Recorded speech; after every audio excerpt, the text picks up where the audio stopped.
I just want to get you hyped to go out and take photos. So we all at one point or another slip into a creative rut. Worst thing is you don't even know when it's going to happen. One day I'll be on a roll getting photos that make me feel excited and I'll go home feeling accomplished. And there's days where you just question yourself and the whole anxiety of doing street photography creeps in. It shows you your work and then that affects your motivation. How could I have done this? It doesn't make any sense. Look at it.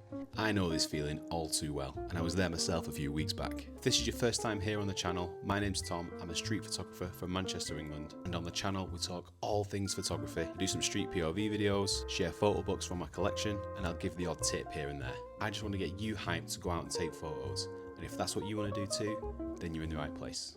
So what can you do to get excited about photography again? The one thing I find myself looking at a lot is abstract street photography. I think it's super important to mix things up every now and again and embrace the creative block that you're in and try something new and different. So in this video, I'm going to talk about a technique that I use quite a lot in my work, and that's intentional motion blur.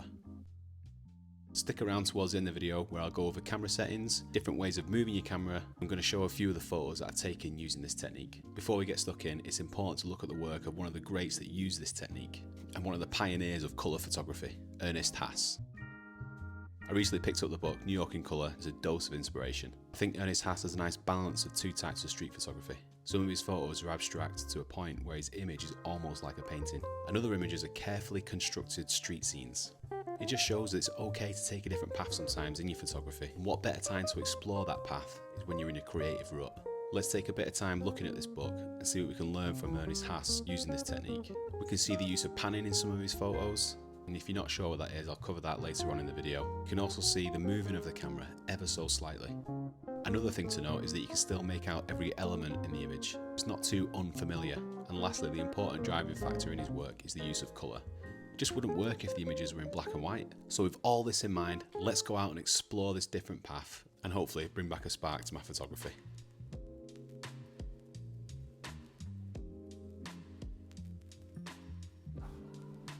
Going on, voiceover Tom here. So starting off in Piccadilly station, sort of making my way down Piccadilly approach. I always try and shoot as soon as I get off the train, but sometimes I'll shoot beforehand. Anyway, I'll take the first photo of the day here. Just still sort of getting used to the settings and figuring out what I need to do.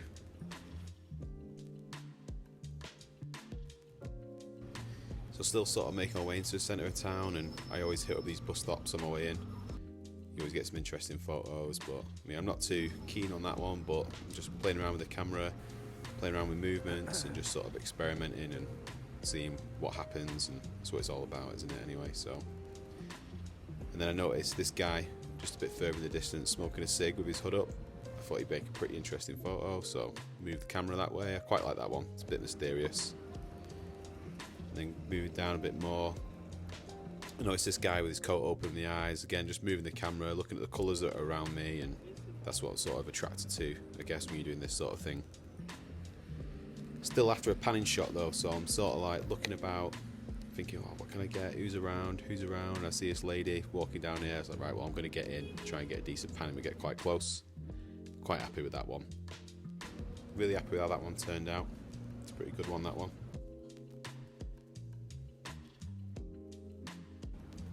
This is another favourite area of mine to photograph, like Piccadilly Gardens way, again with these bus stops and people moving in and out. I noticed this guy with a pink bag, so I go from like a horizontal shot to a vertical mid-press of the shutter. You get like a nice sort of swirl effect on it.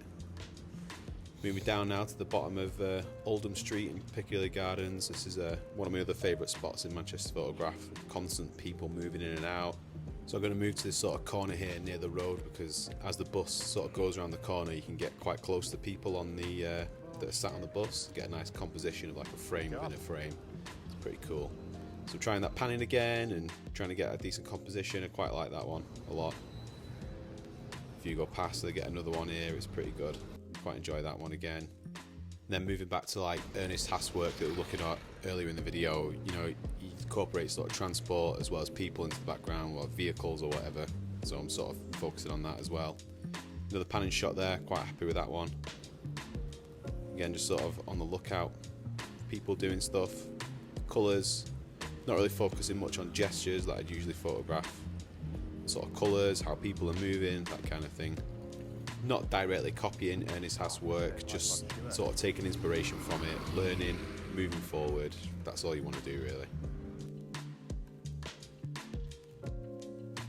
So by this point I've been on the corner of Oldham Street for quite a bit, so I'm just moving out of the hustle and bustle, just seeing what else is around me, just looking down these alleyways and stuff like that. I noticed this guy walking down the centre. I thought it was quite an interesting sort of scene, but the photograph itself is not that amazing. But it's all about experimenting, learning, progressing, just that kind of thing, and that won't happen unless you press the shutter. So I headed back down to that corner again where the buses are, and quite enjoyed photographing the people on the bus and capturing that sort of thing. So now I'm thinking, right, just sort of slight movements of the camera. You know, I want stuff to sort of be familiar still, I don't want it to be too blurred, I want things to be recognisable. I think I've managed to sort of do that in this shot. And then there's more people coming on the buses, so again, slight movements of the camera, just enjoying it. Everything's familiar, you can see what's going on. I quite enjoy that composition on that last one. Then again, moving away from the hustle bustle, I noticed this little sort of face that's on the side of this bookie's ear, so sort of messing around, moving the camera in and out, just experimenting with different movements. That's the best thing to do, just making it fun. Just on the lookout for colour. I noticed the red from this graffiti in the post box, so we try and get a little panning shot here. I think I achieved that with this lady walking past and just using the colour. It's nothing special, but just experimenting, having fun. That's what photography is about. That's why we're experimenting with this technique, just trying to get out of that rut and just enjoy the process, enjoy photography, enjoy taking pictures, making it fun. Just messing around with different movements again, always playing around with the shutter speeds, just having a laugh, enjoying it. So here's some other photos that I took during the day that my phone sort of died from recording, but I quite enjoyed them. Thought I'd share them on here.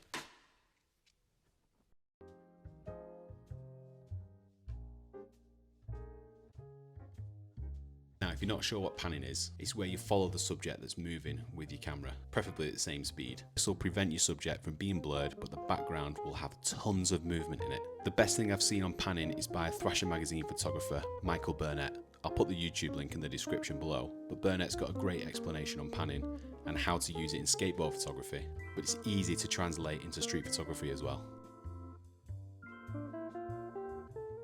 So for example, say you're starting to take a horizontal photograph. The moment you press the shutter, switch it to a vertical midway through. Don't be afraid to explore the vertical. This one, when done right, will keep part of the photo still while creating a circular motion around the edges of the frame. Good for zoning in on a subject or part of a photo. Honestly, there's no right or wrong way to move your camera. It all comes to just experimenting when you're out and about. I usually start with setting my aperture first, about as high as my camera can go. Now in this case I'm using a Fuji X100V, so my aperture is going to be f/16. You could go with this on your camera or higher. We just need to control the amount of light that's coming into the camera. But it's set on auto because I don't want the hassle of trying to change it between each scene. And lastly, the big one, your shutter speed. And the lower your shutter speed, the more movement you're going to capture in your camera. My go-to speed is between 1/8 and 1/15 of a second. It all depends on how much motion I want to capture. But in all honesty, there's no right or wrong way to go out and make photos. You do what you want to do. Just know your settings, don't listen to other people, just follow your instinct. Just enjoy the process. Well, that's it for another video. I hope you've enjoyed this one, and if you have, don't forget to subscribe. Because who knows, maybe this will help you or a friend get out of the creative rut and go out and start making photos. See you in the next one.